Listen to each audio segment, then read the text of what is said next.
Welcome to the deep dive. Today, we are going to shortcut your knowledge acquisition by diving into a source that is, well, it's part whimsical narrative. Part serious lesson plan. Exactly. It's called the Giggling Eruption of Mount Haha-lua, and our mission here is to pull out those actionable nuggets from what is, let's be honest, a delightful absurdity. So if you're coming along for this, you really need to set aside, well, everything you think you know about traditional volcanology. We're on LavaLaff Island.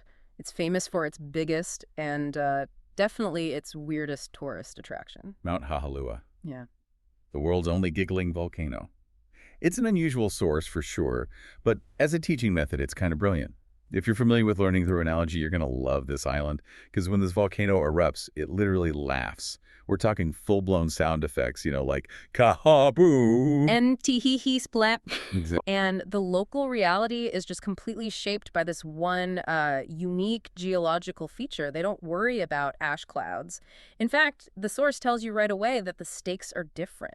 Locals need raincoats, not for molten rock, but for Flying banana cream pies. flying banana cream pies launched directly from the top. And that detail is so important. It immediately tells you that this whole fictional system is designed to teach you about risk management, but in a very specific, low-consequence way. It's a mechanism for really fast, thorough learning because the facts stick. The context is just so memorable. Okay, so let's unpack this then. What actually caused the crisis? Everything on LavaLaff Island was going great until one day the volcano just stopped giggling. It became, the source says, grumpy and grumbly. And tourism, of course, just dropped off a cliff. Of course. I mean, when your main source of joy and revenue just shuts down, you've got a major problem on your hands. This systemic failure leads to an emergency meeting, and it's overseen by their local authority, Mayor Squawk, who is, just for the record, a parrot. A parrot in a Hawaiian shirt.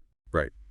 Can't forget the shirt. I do appreciate that the source grounds this absurdity in a real-world problem. But, analytically, what does this stop and the laughter actually mean? If we look past the whimsy for a second, the grumpy volcano is a perfect narrative device. It's all about internal system failure.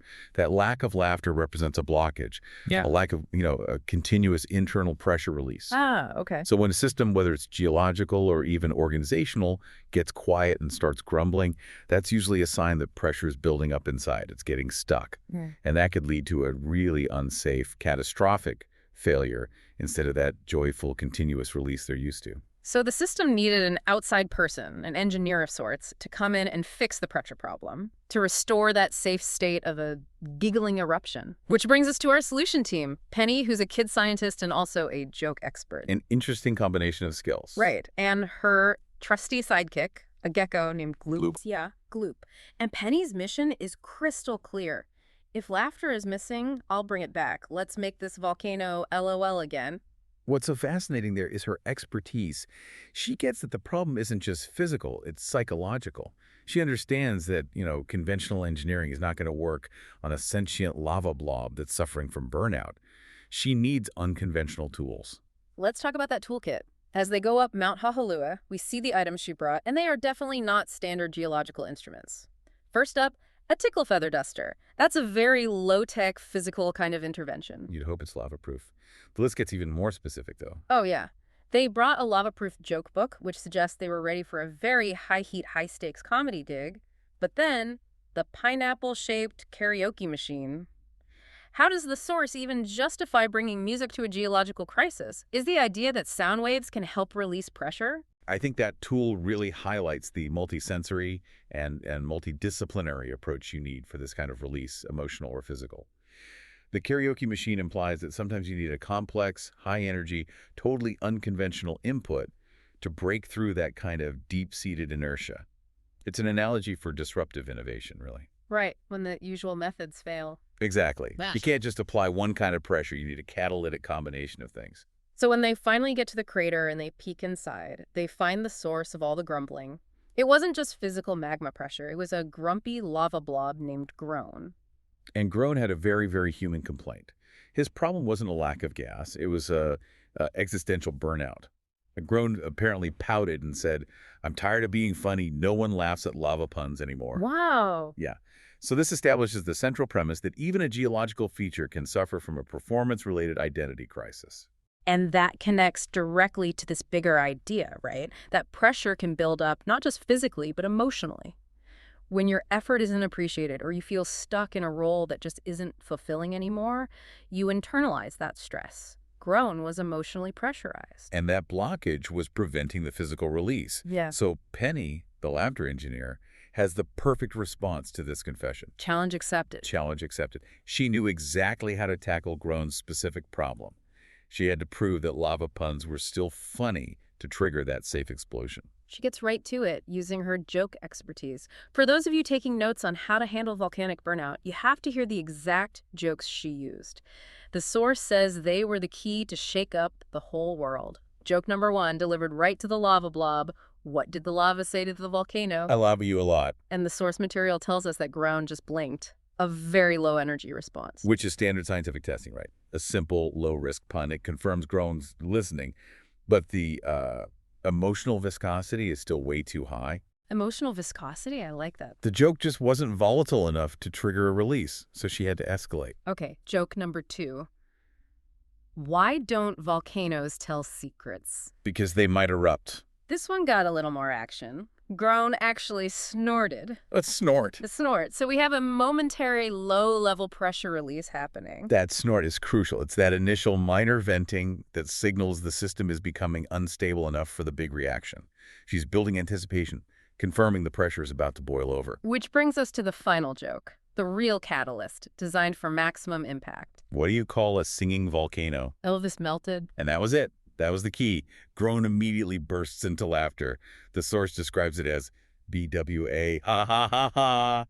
The physical result was instantaneous. The internal pressure was relieved, and the volcano giggled successfully. And the eruption that came from this wave of joy, I mean, the products were unique. Instead of dangerous ash or rock, the eruption produced marshmallow lava. Marshmallow lava. And maybe most impressively, a single piña colada umbrella shot sky high.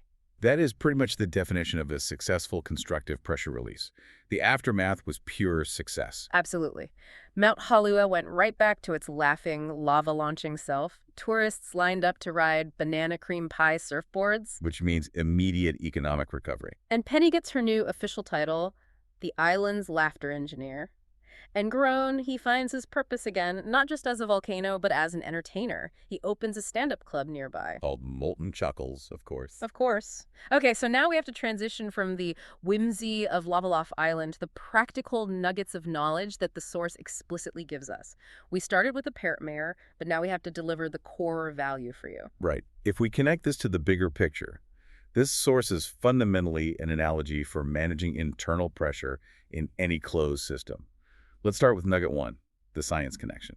Okay, so the story is silly, but it uses the correct underlying scientific mechanism. Volcanoes erupt because of pressure, but we can go deeper than just gas pressure, can't we? Precisely. Real eruptions are governed by what are called volatile components, gases like water vapor, carbon dioxide, that are trapped inside the magma. The deeper the magma, the higher the pressure.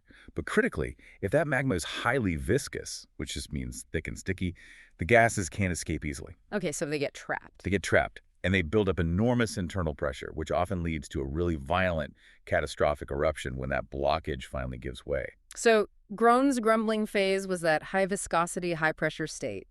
His emotional blockage was preventing the safe, continuous giggling. All that energy was trapped inside. Yes, and Penny's jokes acted as the sudden external shock that momentarily lowered the viscosity of his emotional state, that allowed the gas, the laughter to expand rapidly and escape safely. The difference between a grumbling high-viscosity system heading for disaster and a low-viscosity one with a constructive continuous release.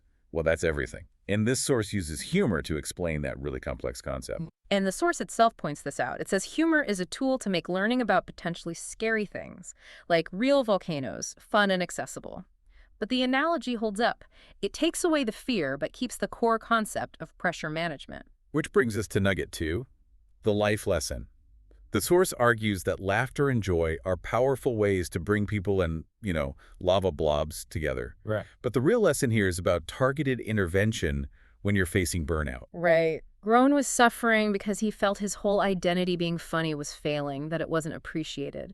Penny didn't just give him generic advice, she directly challenged his core source of stress with very specific, tailored input. Lava puns. Exactly. Lava puns. And this is critical for you, the learner. When you see a grumbling person or a team suffering from performance burnout generic solutions, they're often just ignoring the rising gas pressure.